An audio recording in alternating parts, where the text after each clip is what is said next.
personas y formar buenas relaciones con mis jefes, con mis colegas, pero yo le doy mucho crédito a las personas que me aconsejaron porque yo creo que sola no lo pude haber yo logrado sola.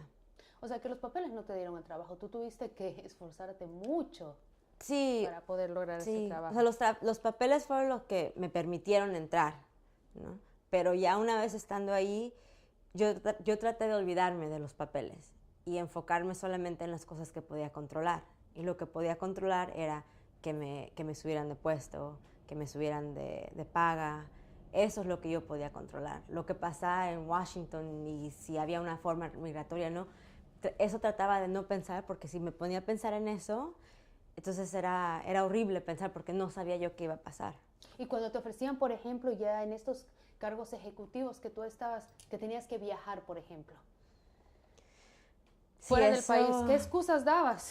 sí, pues yo creo que llegó un momento de que ya no tenía más excusas que dar. Se te acabaron. Y sí, y aparte también para mí era muy frustrante no poder viajar, porque yo sabía que esas eran oportunidades que me podían subir de cargo, que me podían dar más oportunidades. Entonces, no poder embarcar en esas oportunidades me daba mucho coraje, porque yo sé que yo lo podría hacer, que yo podía hacer un mejor trabajo que lo que estoy haciendo si pudiera embarcarme en esas posiciones, pero entonces era frustrante, pero al mismo tiempo decía, bueno, pues cálmate, Sí. por lo menos tienes lo que tienes y echarle ganas en lo que se puede. Julissa, llegabas a tu casa por la noche y sentías un remordimiento y sentías que en realidad tu vida era una mentira. O sea, realmente no sabías ya quién eras. Sí, exactamente así como lo dices tú, era llegar y decir,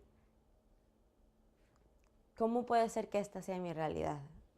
Eran como dos realidades separadas, porque en un lado estaba subiendo de puesto, me estaban dando mucho reconocimiento de mi trabajo y al mismo tiempo no podía tener tarjeta de crédito, no podía manejar con una licencia, no podía viajar fuera del país, no podía ver a mi familia. Eran muchas cosas que no podía hacer y eran cosas pequeñas. Por ejemplo, si yo salía con amigas a un bar, por ejemplo, yo siempre llegaba antes o mucho después, porque la única identificación que tenía era mi pasaporte mexicano.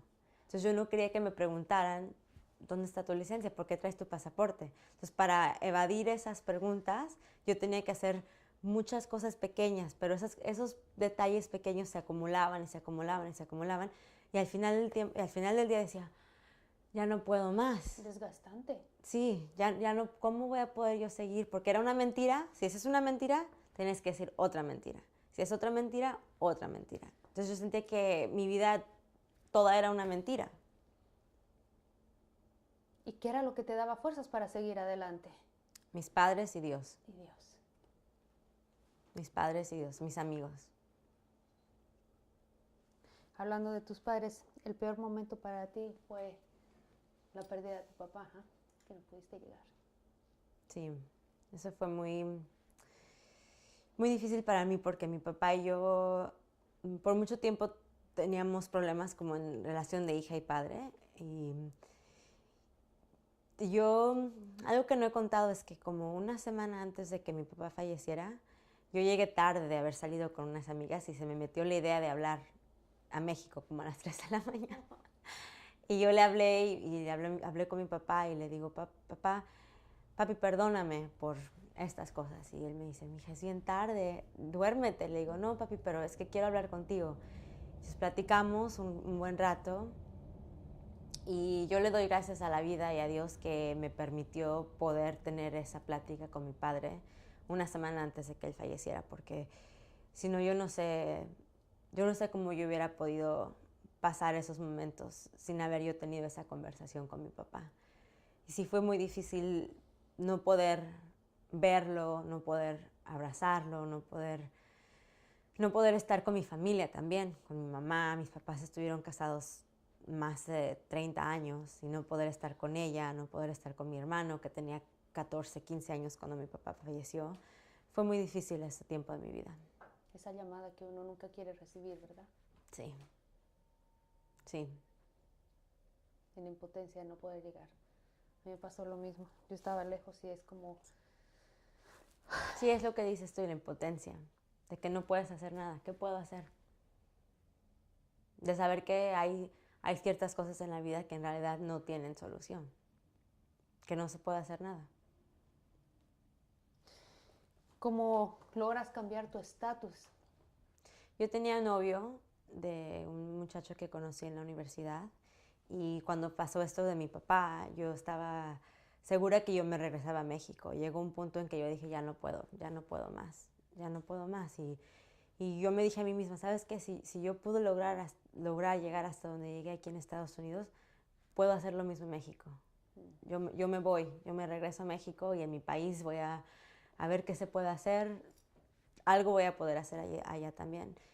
Pero yo creo que las cosas no siempre son tan blanco y negro, ¿no? Porque si me iba, entonces iba a abandonar mi vida aquí, las relaciones, los amigos que tenía yo aquí, a mi novio lo iba a dejar y yo sabía que nuestra relación se iba a terminar si yo me regresaba a México, porque yo no es como que yo iba a poder venir a visitarlo a él. Entonces, en una plática, él me dijo, pues hay que casarnos, hay que casarnos. Le digo, ay, espero que esta no sea tu propuesta, porque qué fea.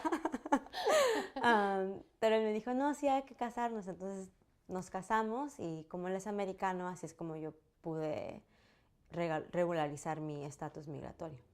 ¿Tú crees que fue ya eso desde ahí arriba que tu papá te estaba ayudando? Una ayudita desde el cielo, Sí, posiblemente. sí, yo creo que, en realidad yo creo que toda mi vida las oraciones de mi madre, de mi abuela, siempre me han protegido. Yo creo y tengo mucha fe de que Dios tiene un plan para mi vida y para la vida de cada una de las personas. Y simplemente tenemos que ser pacientes y creer en eso que Dios tiene para nosotros.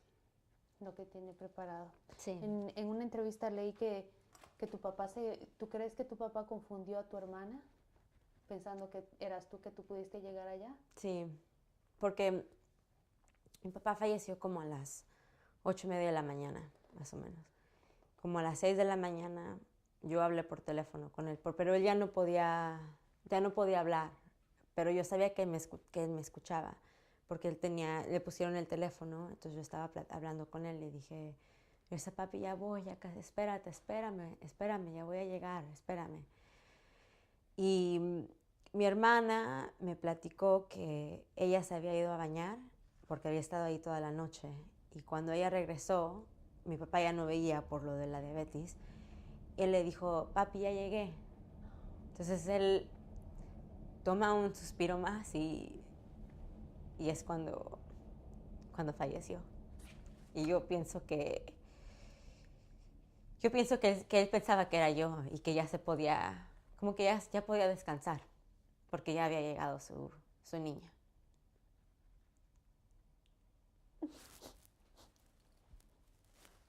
Ay, vas a llorar. No he llorado en ninguna de las entrevistas, ¿eh?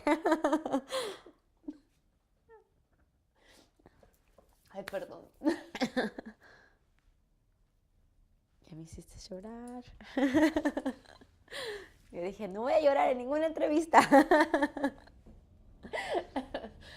Ay, es que también mi papá acaba de fallecer y justamente eso me pasó. Entonces realmente me identifico tanto contigo y lo que uno puede llegar a sufrir, ¿verdad? Y todo por este sueño americano que a veces Sí. es como que de verdad hay tanta necesidad, de verdad soy tan feliz aquí como para haber dejado tanto atrás, pero bueno, aquí estamos y como tú dices, Dios tiene un plan perfecto para nuestras vidas, ¿no?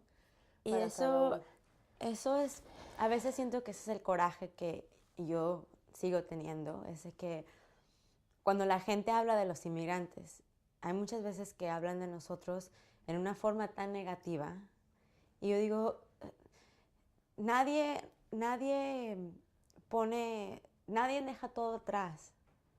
Hasta su propia vida a veces arriesgan pasando el desierto o como llegan aquí. Nadie hace eso para venir aquí y quitarle algo a nadie. Venimos aquí para trabajar, para dar de nuestra energía, de nuestros talentos, no para quitarle nada a nadie. Y por eso a veces yo siento coraje, yo creo que es la palabra correcta, de